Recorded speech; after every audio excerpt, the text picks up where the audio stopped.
Database merupakan salah satu teknologi yang paling sering digunakan dan juga sangat dibutuhkan oleh mahasiswa guna mempersiapkan diri dalam terjun ke dunia industri nantinya.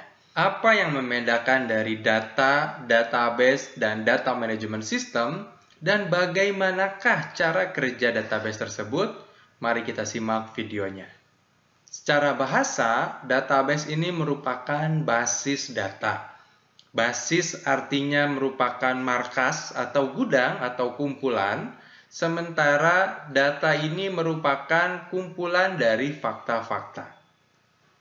Secara umum terdapat 3 kata yang memiliki tujuan yang sama yang terbentuk dari sebuah objek yang sama, yaitu peristiwa. Fakta merupakan sebuah peristiwa yang terjadi, kejadian, real event, atau behavior, sementara data merupakan kumpulan dari fakta-fakta yang tidak terorganisir dan tidak memiliki makna. Sementara informasi ini merupakan sekumpulan data-data yang telah diolah dan memiliki arti bagi penerimanya. Jadi contoh misalnya adalah faktanya telah terjadi kecelakaan di Universitas Nusa Putra. Fakta tersebut masuk ke dalam koran. Koran itu merupakan sebuah data yang dimana kumpulan terjadi fakta-fakta atau peristiwa-peristiwa yang terjadi di dunia ini.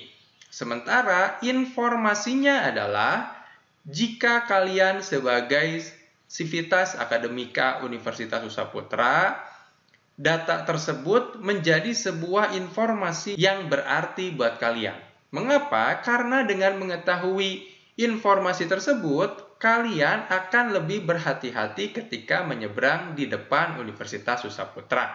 Tapi, jika kalian bukan menjadi bagian dari Sivitas Akademika Nusa Putra, mungkin data tersebut tidak berarti apa-apa atau bukan informasi buat kalian. Bentuk data macam-macam. Ada data yang terformat, ada data berbentuk teks, ada juga data berbentuk citra atau gambar, ada data yang bersifat audio, ada juga data yang bersifat video. Bahkan sekarang DNA kita dan biometrik manusia dapat dijadikan data. Adapun beberapa kata-kata yang berhubungan dengan ketiga kata yang sudah saya jelaskan sebelumnya, yaitu database. Database ini merupakan kumpulan data yang disimpan secara sistematis di dalam komputer yang dapat diolah atau dimanipulasi menggunakan perangkat lunak atau software. Sementara database management system adalah sebuah alat atau perangkat lunak yang digunakan untuk mengelola database tersebut. Sehingga artinya mengelola adalah kita dapat membuat, kita dapat mengolah, dan kita dapat menyebarkan basis data tersebut. Dan berikut merupakan contoh-contoh dari database management system yang paling banyak digunakan oleh orang-orang. Ada SQL Server, ada MySQL, ada Postgre, ada FoxPro, ada Oracle, ada MongoDB, dan juga ada Microsoft Access. Masing-masing DBMS tentunya memiliki keunggulan dan kekurangannya masing-masing. Untuk para pemula, saya sarankan menggunakan MySQL atau MySQL. Mengapa? Karena MySQL ini sangat cocok untuk kebutuhan-kebutuhan website-website yang ringan dan sangat mudah dioperasikan. SQL ini merupakan singkatan dari Structured Query Language, yang artinya bahasa query yang terstruktur. Bahasa query tersebut merupakan bahasa pemrograman yang kita gunakan ketika kita akan melakukan pengolahan database. Selain itu, bagi mahasiswa-mahasiswi yang sedang belajar aplikasi perkantoran, saya sarankan untuk melakukan pengolahan database-nya menggunakan Microsoft Office Access. Lalu pertanyaannya, mengapa ilmu mengenai data itu penting? Jawaban yang tepat adalah data itu sangat penting. Bahkan data sekarang menjadi komoditas yang diperjualbelikan.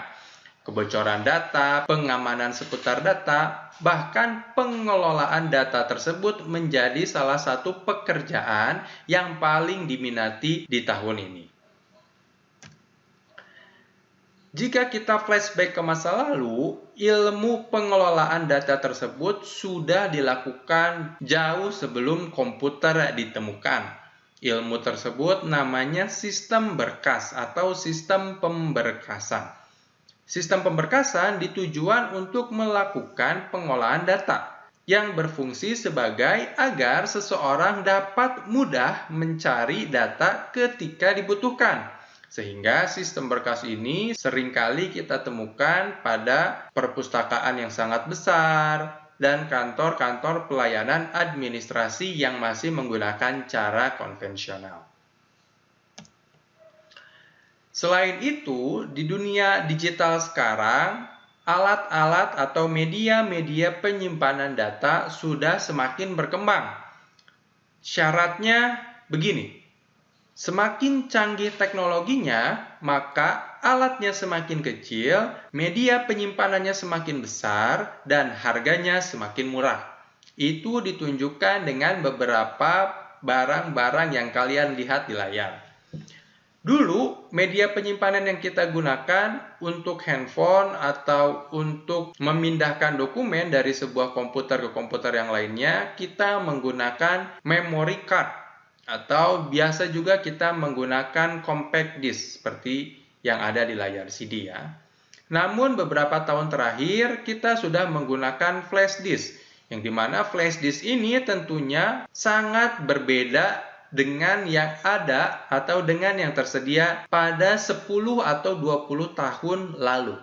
Sekarang ini kita dapat temukan flash disk dengan ukuran yang besar hingga bertera-terabyte dengan harga yang cukup murah, di bawah 100 atau 200 ribu saja.